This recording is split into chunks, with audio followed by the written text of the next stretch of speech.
Hey everyone, Nakamura here. I wanted to talk to you about my thoughts and criticisms regarding the launch state of Age of Empires 4. In case you don't know me, I'm a high-level RTS player, tournament host, and caster with a background in Age of Mythology, Halo Wars 2, StarCraft 2, Spellforce 3, and some other minor indie RTS games. I am also a professional game designer currently in a senior capacity and have worked on Age of Mythology, Halo Wars 2, Total War, Warhammer 2 and 3. Besides YouTube, I also livestream on Twitch, and I also have an RTS esports project called MetaPlays, which I may one day support Age of Empires 4 with, if at least a good chunk of the stuff mentioned here is addressed. I'm certain that with post-release support, most of what I'm about to say will be rendered irrelevant one day, but as a competitive player and creator with a deep love for the RTS genre, it would go against everything I stand for not to speak out. Sorry to everyone involved in making the game, but this is a matter of integrity at this point. To be clear, I'm not attacking any specific developer here. They are all hardworking people, some of which I know personally, but all of whom I respect and thank for their efforts. The target here are the decision makers at World's Edge that believe this is the state to launch the game in, going against all the quality standards established by the past of the franchise. At the very best, Age of Empires 4 is an early access game sold at full AAA price. At worst, World's Edge and Microsoft are making a power move where they prove that they can sell whatever the hell has the Age of Empires branding on it, no matter how much of the expected feature set they cut out at release, thus reducing the development cost and investor risk attached to the release of the product.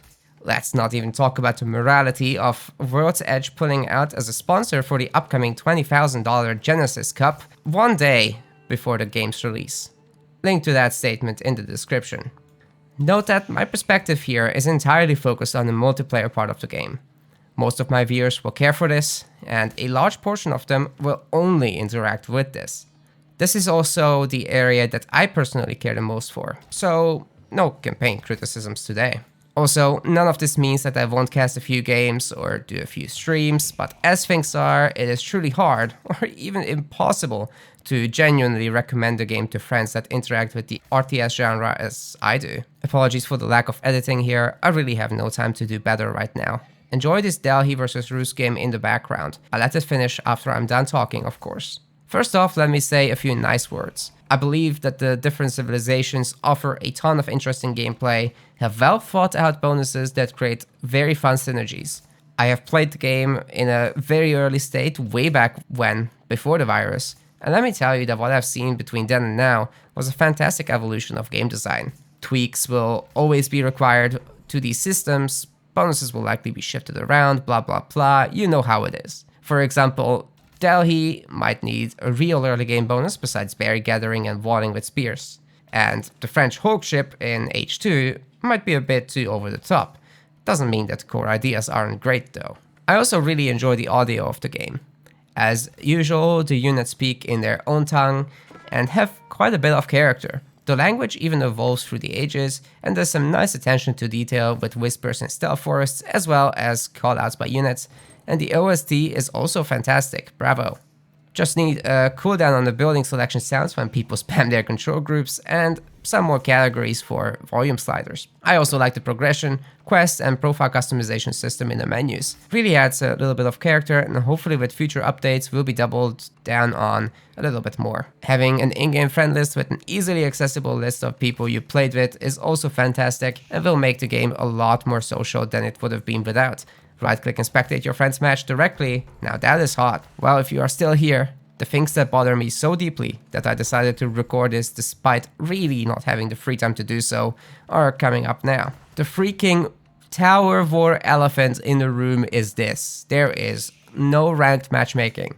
Seriously, who releases a flagship title without competitive multiplayer in 2021 when you have Microsoft behind the game? I shouldn't have to say anything else about this. They are going to do some cheap-ass solution where the current unranked matchmaking with its hidden elo will have the hidden elo exposed to a leaderboard on the Age of Empires website. That's right, not in-game, on the freaking website. What an absolute joke. A real rank system with leagues and in-game leaderboards is coming, but this should exist right now. Or the game should have been delayed, or marked as early access, something. Next up, the UI.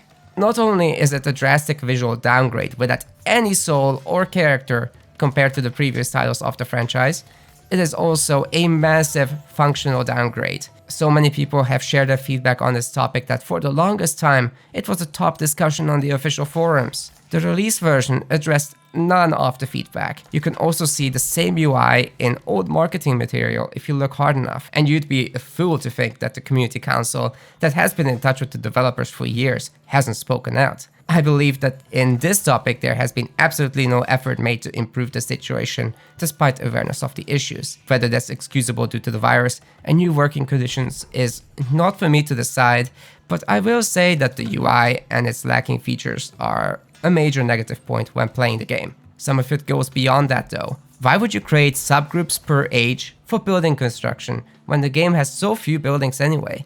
Age of Empires 2 and the Blizzard RTS have long ago figured this out. A split between basic and advanced buildings, or economic and military buildings would have been sufficient. I truly believe that there is nothing gained here, except for players no longer needing to reach all the way to the T key for construction. Even with smaller hands, that is not a big reach to ask for. But on the other hand, a lot of busy work is introduced when you need to build stuff from different ages. Never mind the fact that multi-selection doesn't allow you to check on unit stats, or that there are no individual unit cards to use for micromanagement. Speaking of unit stats, gather rates are not shown anywhere.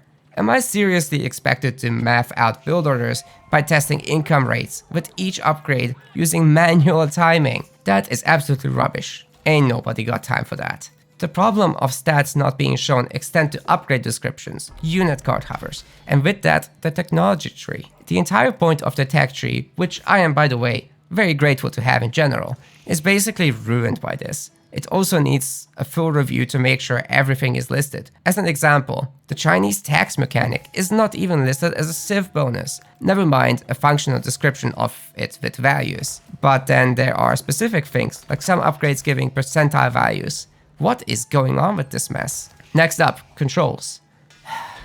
This is nothing short of a dumpster fire. A forced grid hotkey system that you can only customize so long as you maintain the grid. All this in a franchise where historically the hotkeys have had fantastic customization. The jump to building hotkeys per type that H2 players are so used to are not even in. I don't think those are that efficient anyway, but come on, you have a huge audience that wants to use that. Let people play the way that they want. On launch day, not months later. Of course, now the team is scrambling to fix this post-release as their top priority, but who couldn't see this coming from a mile away? Or the fact that you can't even bind your modifier keys to actions like Shift or Alt, or that control groups have no exclusivity or stealing functionality, leading to a lot of pain with units being all over your control groups, requiring manual deselection and control group recreation. You know what else? I can't even click stuff accurately. The cursor feels like it's offset. I can never tell whether my order, such as a waypoint from my town center to a tree or sheep, connected properly. The way orders are conveyed definitely need to change to be clearer, including displaying them in the fog of war and also when they are queued. Maybe even the hitboxes are wrong, I really don't know. Important to mention too is the fact that orders are toggles. If I play competitively, I'm going to spam my orders. If I hit A for an attack move twice, it freaking toggles the state off. My left click to issue the order will deselect my units instead of ordering the attack move. Holy yikes, man. The nicest thing I can say about the Spectator mode is that it exists and that you can spectate live ranked matches. That is great. However, not only is it super bare bones where you can't even compare the villager counts directly or see what upgrades have been researched at a glance, let alone have a production queue or individual/global kill values, but it's buggy as hell. Switch perspective and everything the player scouted just disappears from the map. There's no neutral perspective, so you get all the warning sounds and unit warnings yelling at you from the selected player. This is what creators like me have to deal with and I guess overpower with their voice. Oh, and if you're hosting a tournament, better hope that the players allow you to watch their game by taking the observer setting, because if they don't, the commentator will sit there like an idiot while the game is being played. you cannot host as an observer. Because of this, I won't spend a single penny on tournament hosting until this is fixed. Maybe I'll do some show matches with people I'm close with that I trust to not forget to tick the box. It's also an important learning tool for players. You're going to want to watch the games of the top players with easy access to information. Well, it's going to be rough to find those in the first place without a ladder in the game or useful filters in the list. Replays are no better. It's the same system, but team colors get messed up when switching players. And by the way, did you want to watch your game from last week? LOL, get wrecked, mate. You got 4 days, I think, before they automatically delete themselves. Forget about saving them locally or making a website where people can share their replays. People need to add you as a friend, and you need to have your replay privacy turned off to everyone in order to share. How can you even train like this without exposing it all? The game is not ready for esports. There is actually one gameplay thing that I also want to call out as a major mechanical loss. Buildings cannot be used to wall anymore when you build them close to one another. Instead, they dynamically create streets, forcing you to build dedicated palisades or stone walls. Wall placement itself is fairly atrocious compared to Age of Mythology, Age of Empires 3, or Age of Empires Online, especially considering that the gates are a building separately having to be constructed by the villagers, rather than being a conversion option on the wall itself. A major loss to strategic base building and quality of life all in one package. You can certainly maintain some defender's advantage by abusing choke points, but I will die on this hill. The streets and separate gate buildings make the game worse and more finicky than it could be. Lastly, I want to talk about the random maps. I am fuming with rage every time I get put on an island map in matchmaking. Just no. Age of Empires is a base building RTS, and if most of the map is water, you break your core gameplay. These maps belong in casual skirmish presets, not matchmaking, where they make the lives of competitive players hell. I could make similar arguments about maps where the cliffs are taking up 30% of all space. Many probably don't want to bother with the Mega Turtle gameplay these provide. But again, some might, so I won't be as harsh as I am with the island maps here. Speaking of maps that people will dislike, where is the veto system? Absolutely essential when you have such extreme map archetypes in the game. People will gravitate towards different things naturally, so you already know this from Age of Empires 2, where a veto system already exists. The actual map generation isn't exactly something to brag about either. Sometimes forests will completely wall you in, separating you from other players. Or your opponent will get an extra gold mine that's way closer to them. Or the same thing with a trading post that you can wall and deny to your opponent for good. Or maybe you get no deep sea fish, which gather significantly faster than shore fish, and your opponent has them spawning right in front of their dock. That's cool, I guess. I will say that Dry Arabia has been generally fine though, so good job there.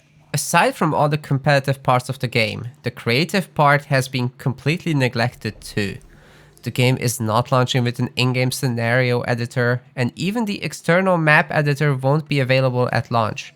Neither will modding be. All of these were launch features of the previous Age of titles, so I'm sure you can smell my disappointment right now. The thing with launching a game with a poor feature set is that there is nothing to guarantee that players will stick around and wait out the updates. I am linking a GDC talk by the former Age of Empires executive director Kevin Perry about Age of Empires Online that deals with this topic. Games as a service is meant to be used to improve a game, not for finishing it. When your launch is feature poor, your players are increasingly likely to feel betrayed by your brand the more you cheap out on them. I just hope there comes a time where big RTS titles in the future will be given the respect and attention to detail and quality of life work that they need to succeed. I really don't want to make any video where I complain about such basic things ever again. In summary, Age of Empires 4 is a decent game that was rushed out, shot in the kneecaps, and gagged so as to prevent it from being a great game. I'll never understand or approve, but if the issues get addressed, I can get over it. Thanks for listening. Enjoy the rest of the gameplay.